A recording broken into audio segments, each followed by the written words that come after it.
el país iba mostrando resultados negativos en la cuenta corriente de la balanza de pagos, en las cuentas externas del país. Recordemos que son las cuentas externas del país. Las cuentas externas de un país son el balance de los dólares que ingresan menos los dólares que salen. ¿Y por qué motivo le entran dólares a un país? Primero, por sus exportaciones, por lo que vende a los otros países. Es la primera causa por la que le entra. Segundo motivo, cuando los inversionistas extranjeros llegan y hacen sus inversiones. Tercero, cuando el país contrae deuda en moneda extranjera y la monetiza en Colombia. O cuarto, cuando ingresan por razones como las transferencias o las remesas que nos mandan todos esos parientes que tenemos regados por el mundo entero en toda clase de oficios que mandan plata a Colombia. Esa es una de las formas como entra la plata o dólares a esta economía. ¿Y cómo salen divisas?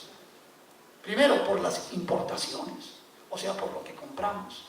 Segundo, cuando la deuda pública o privada paga servicio de deuda externa. También sale esa plata para ir a abonar a la deuda externa. Tercero, cuando se remiten utilidades de los inversionistas extranjeros a sus casas matrices o a paraísos fiscales. Y cuarto, cuando se hace también alguna otra transferencia. La suma de las cuatro causas menos la suma de las otras es lo que me da el balance en las cuentas externas del país.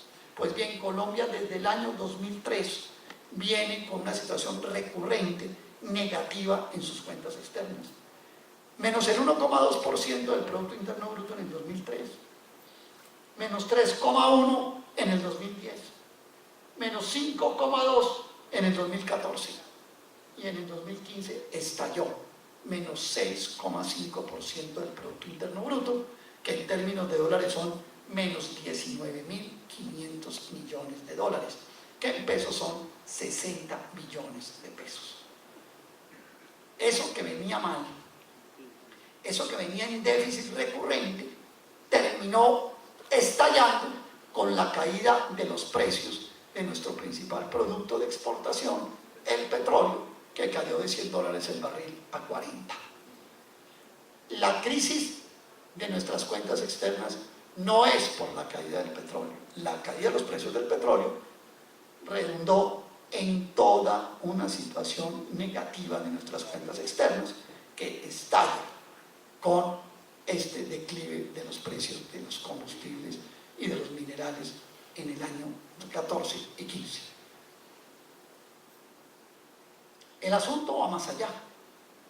Cuando un país entra en déficit de cuentas externas, un país no puede decirle a los otros, oiga, yo mañana le mando los dólares, téngame, ya no temen que, como la tienda que contaban ahora los de Pluridesarrollo, ¿sí? Anóteme en el cuaderno que después yo vengo y le cancelo. No, el país se tiene que ir endeudando para financiar ese déficit de sus cuentas externas. Y entonces la deuda pública de Colombia pasó, la deuda bruta del sector público no financiero pasó de 70 billones de pesos a 450 millones de pesos del año 2000 al año 2015. Creció 6,6 veces. Esta deuda se volvió impagable. Y la prueba reina de esta situación, de que Colombia se volvió como aquel Simeón Torrente de la novela de Salón Becerra, entrampado en las deudas, es el presupuesto que se acaba de presentar, concejal Felipe, para el 2017. Colombia se va a endeudar en 51 billones de pesos para pagar servicio de deuda por 52. Con un agravante. Cuando usted se endeuda todo en capital, y cuando abona capital e intereses. O sea que la deuda crece y crece y crece y crece. Con esto creo que he logrado explicar la primera parte de esta exposición, y es que el problema fiscal del país no es en sí el problema económico, sino es una manifestación de un modelo económico de 25 años de apertura, de libre comercio, de libre flujo de capitales y de capital extranjero. Pero hasta aquí yo no he descubierto nada. Hay muchos tratadistas que explican cómo cuando un país coloca el capital extranjero como la variable de cierre de su economía, se produce exactamente lo que yo estoy aquí describiendo. Una situación que se conoce en la economía como de déficit gemelos, que es déficit de cuentas externas y déficit fiscal, que terminan haciendo a las economías altamente dependientes, adictas al capital extranjero. ¿Qué tiene que ver la reforma tributaria con esto? La segunda cosa es la siguiente. Cuando se presenta un déficit en las cuentas externas de 6,5% del Producto Interno Bruto, igual a 19.500 millones de dólares, igual a 60 billones de pesos. Esto que se acaba de presentar.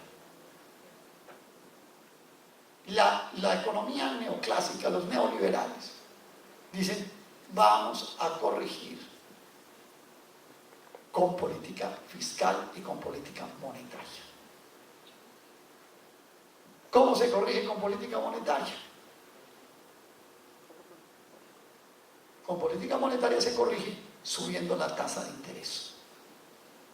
¿Por qué? Porque si yo subo la tasa de interés logro tres objetivos.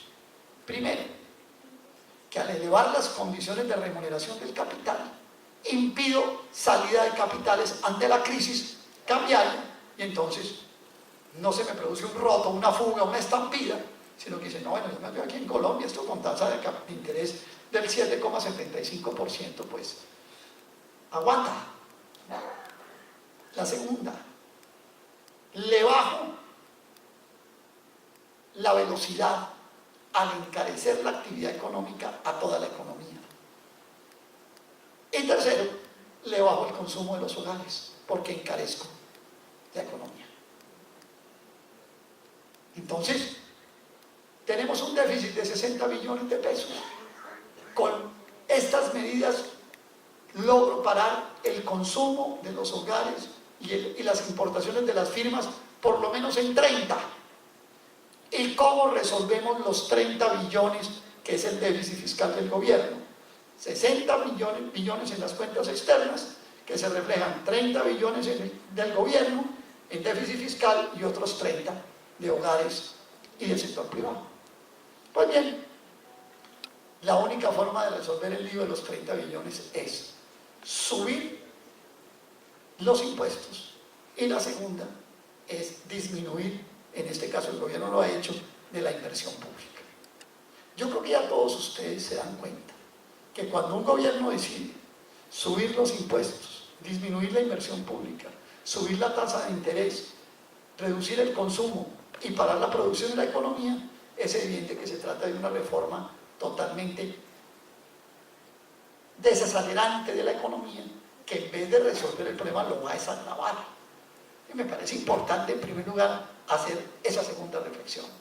La reforma no es estructural, yo lo expliqué. Y la segunda, las medidas en conjunto de política económica que se toman son políticas para paralizar todavía más la economía, lo que llamarían en una facultad de economía una política procíclica, porque al subir la tasa de interés, parar el consumo, paralizar la producción, subir impuestos y bajar la inversión pública, eso es algo más que poner el freno de mano y el freno de piso a una economía y parar la economía. Entonces, lo segundo que hay que señalar es que esto que está haciendo el gobierno no es otra cosa más que parar todavía más la economía colombiana. Y vamos para lo tercero, la inequidad en la reforma tributaria.